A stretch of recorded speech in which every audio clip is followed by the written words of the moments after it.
Prabowo ini pidato di hadapan parlemen, di hadapan orang-orang yang tidak mendukung Atatürk.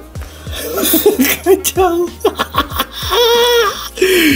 Prabowo ini menyatakan kekagumannya kepada Atatürk dan seorang lagi dulu yang zaman dulu, siapa, Muhammad siapa lah ya.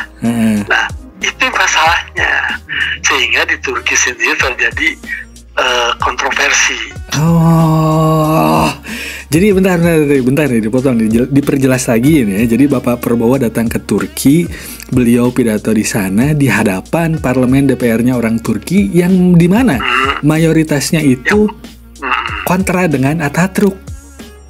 Betul.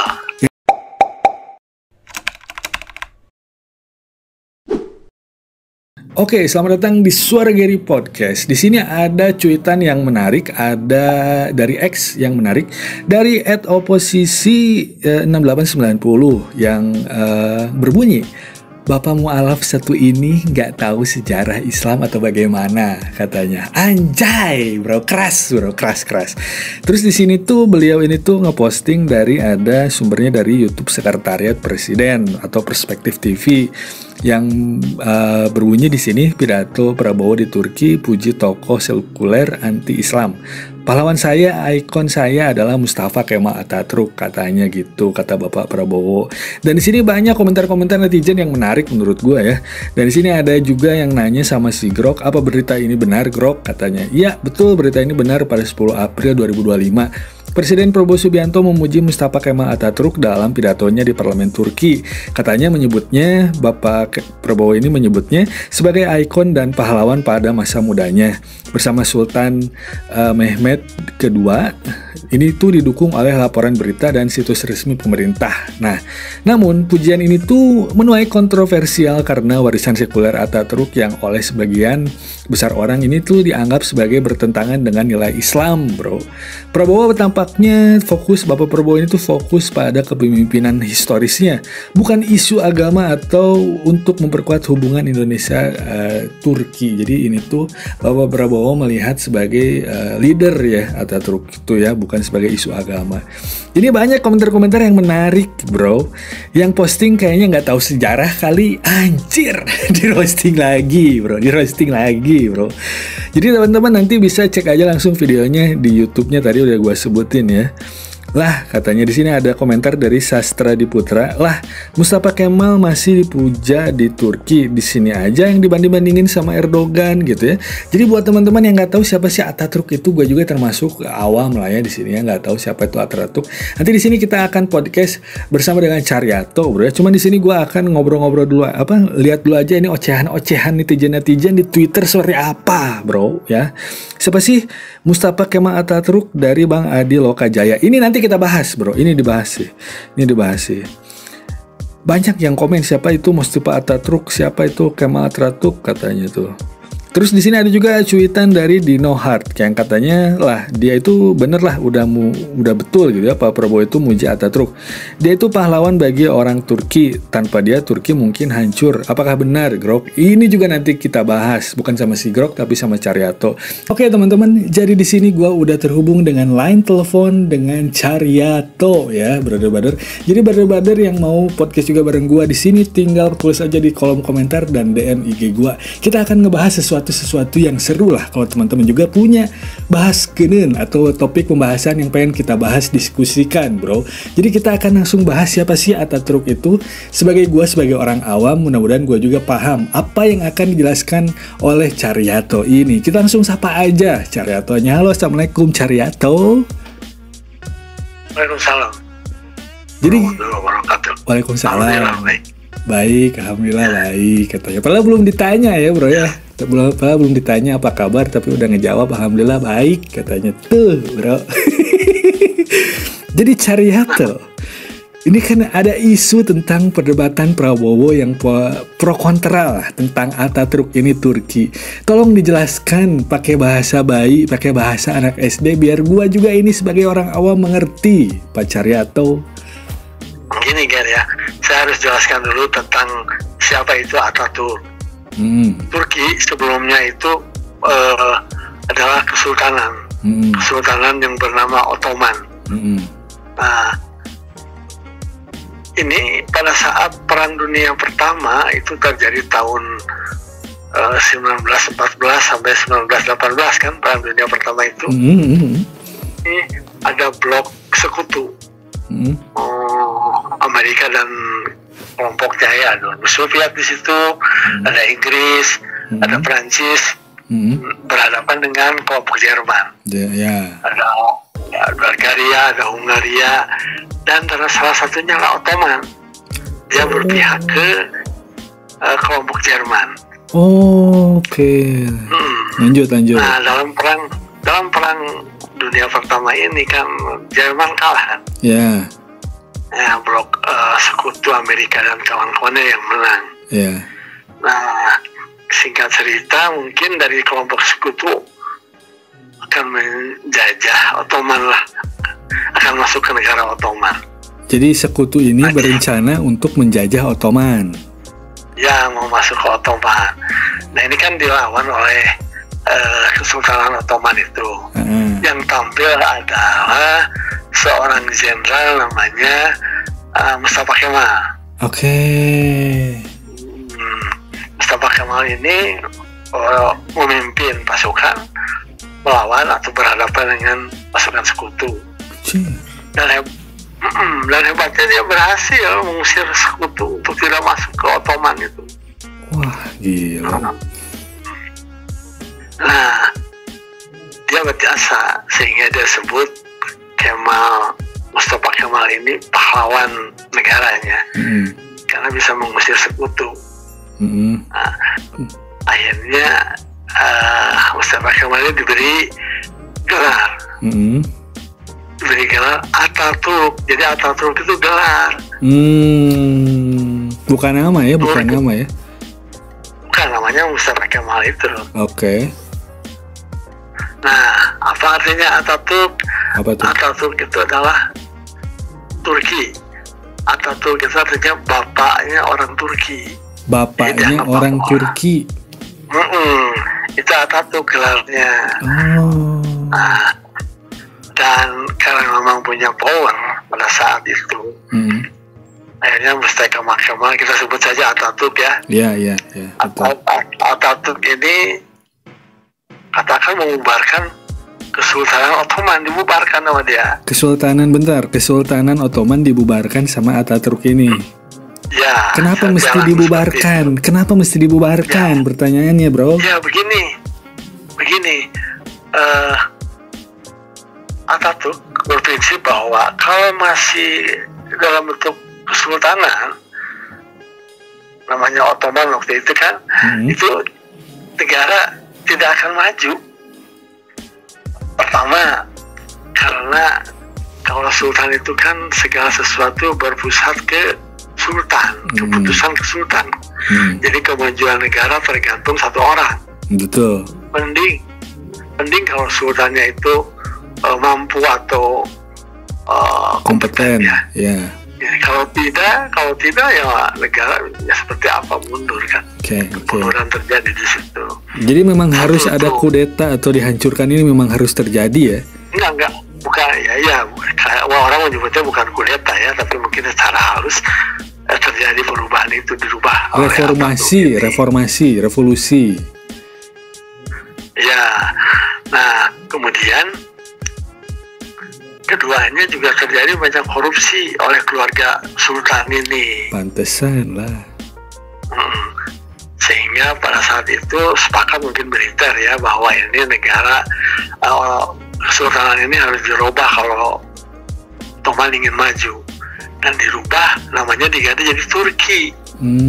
Dari situ muncul negara Turki. Turki itu artinya negara Turki, negara orang-orang Turki lah gitu. Yang merubahnya Ataturk, yaitu masih Turki juga, bapaknya orang-orang Turki. Gitu.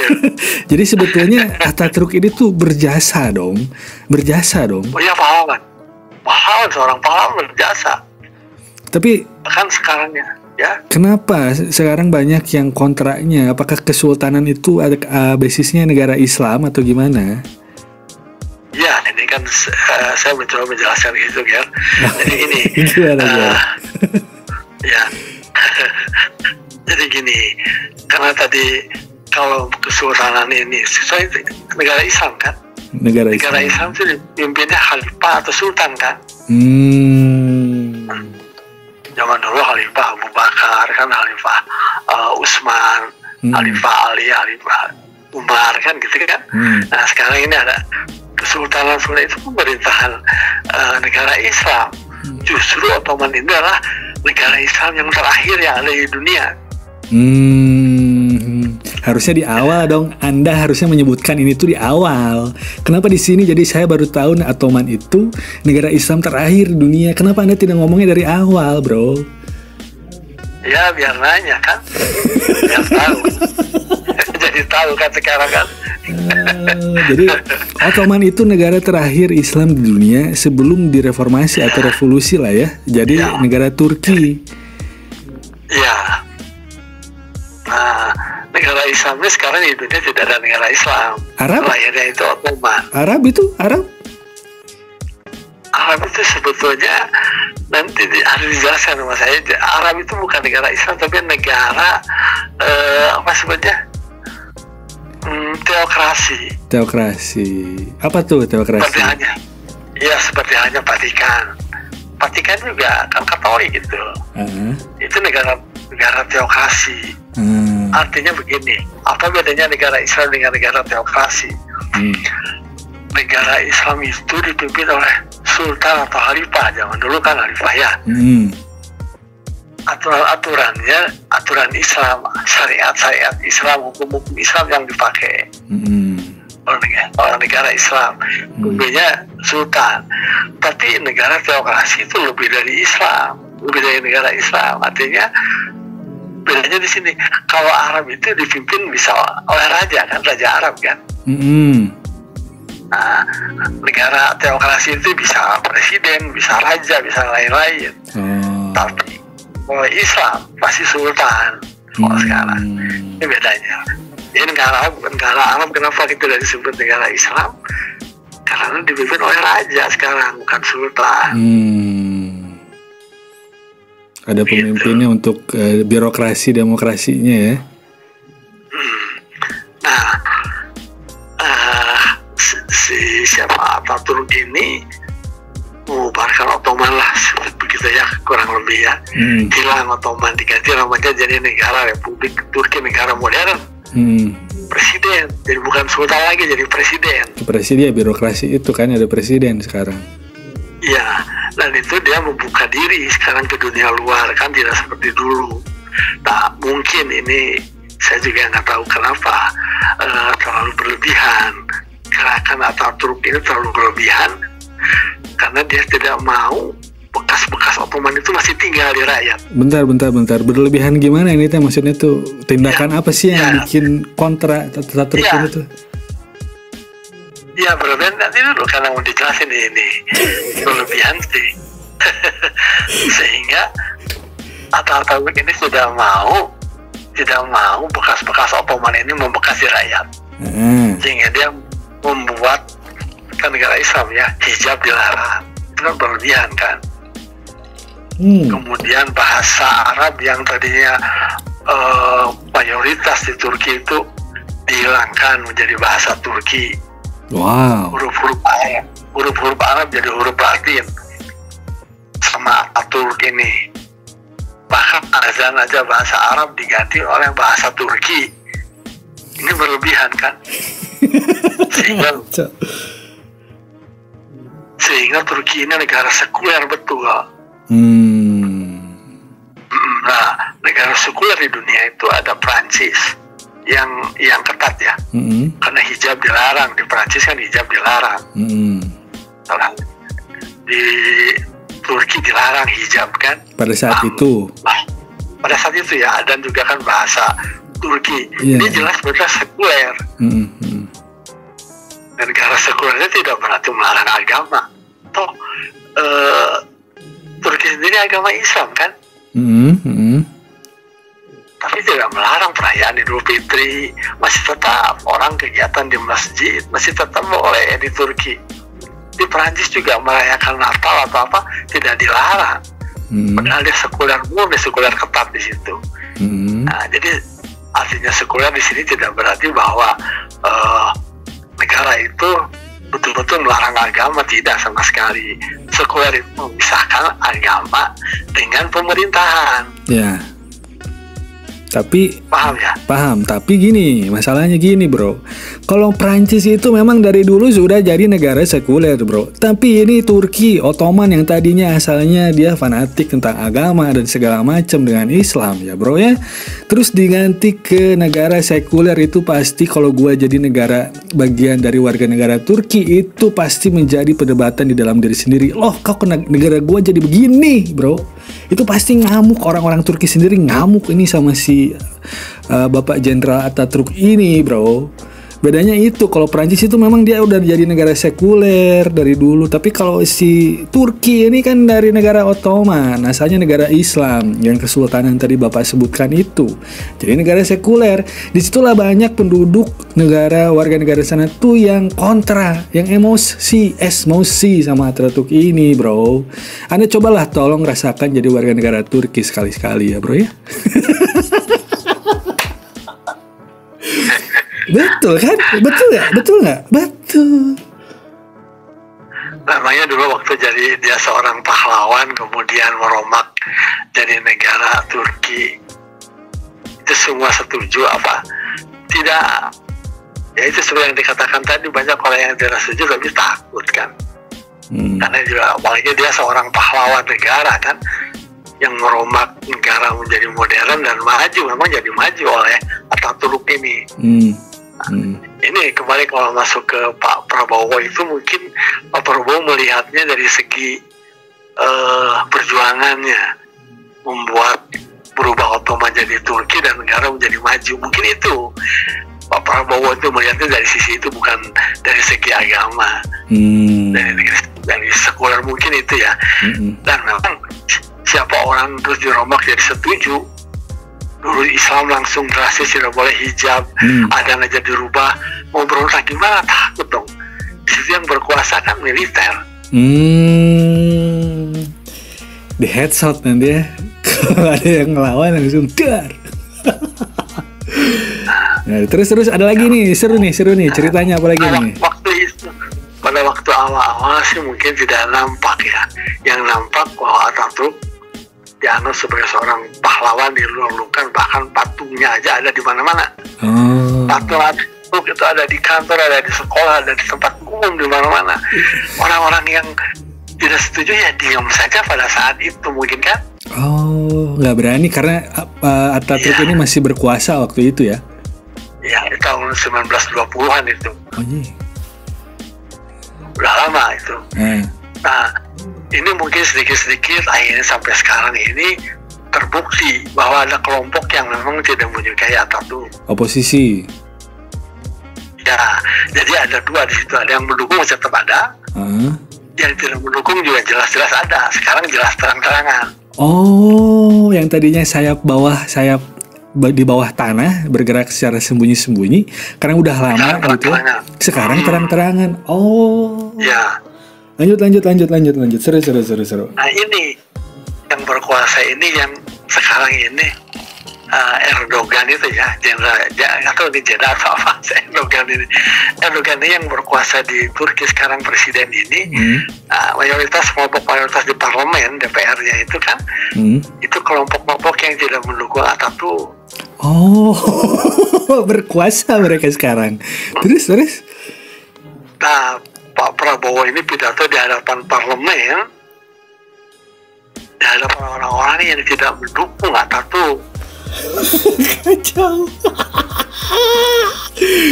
Prabowo ini menyatakan kekagumannya kepada Atatürk dan seorang lagi dulu yang zaman dulu, siapa, Muhammad siapa lah ya.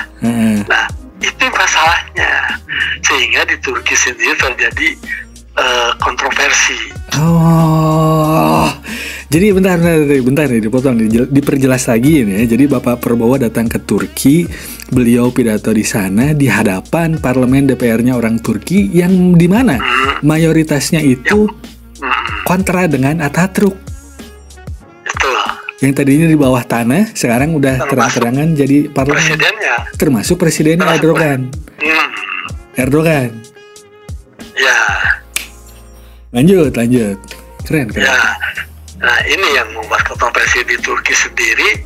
Pak Prabowo ini dipuji oleh kelompok yang memihak Ataturk kan.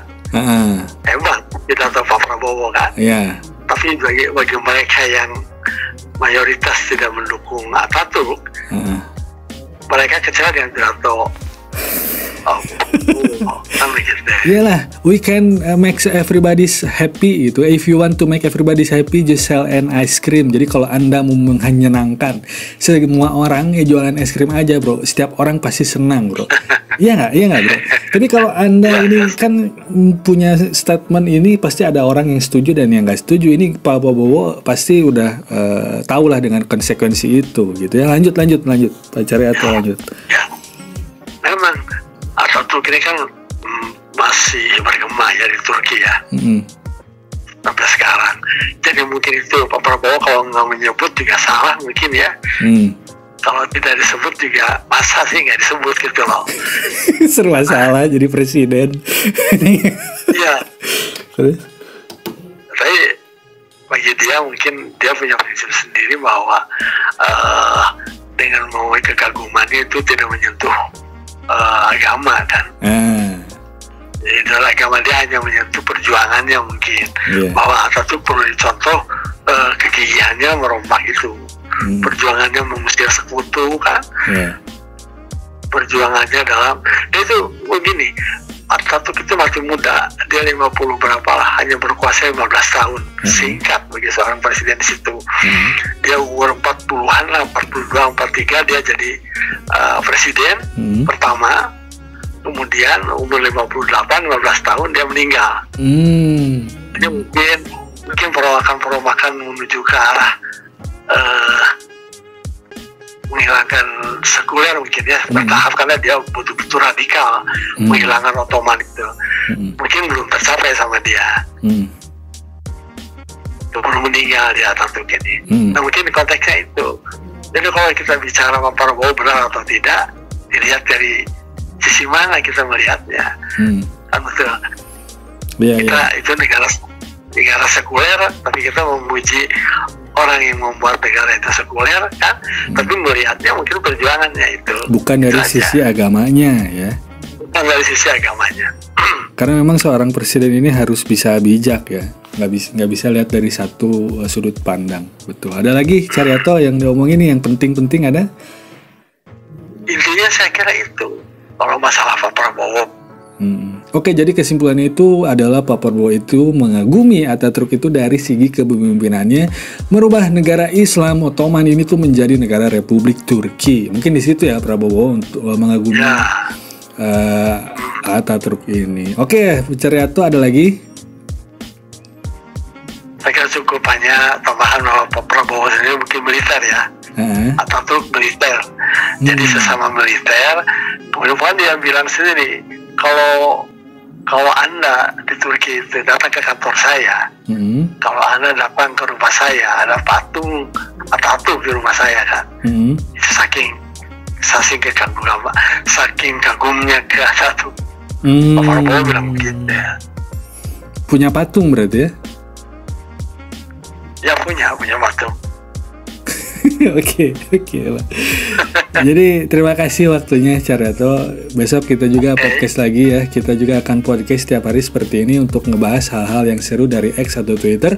Kalau teman-teman mau request pembahasan topik apa yang kita bahas, tulis aja di kolom komentar. Dan kalau ada yang mau ikut nimbrung sama kita atau teman-teman juga mau podcast sama gua langsung, DM aja gua di Instagram. Kita akan langsung podcast langsung seperti ini via telepon, di WhatsApp atau IG teman-teman ya. Thank you Cariato waktunya. Ya. Teman-teman, thank you sudah nonton sampai sini. Sampai jumpa di video-video selanjutnya. Bye-bye.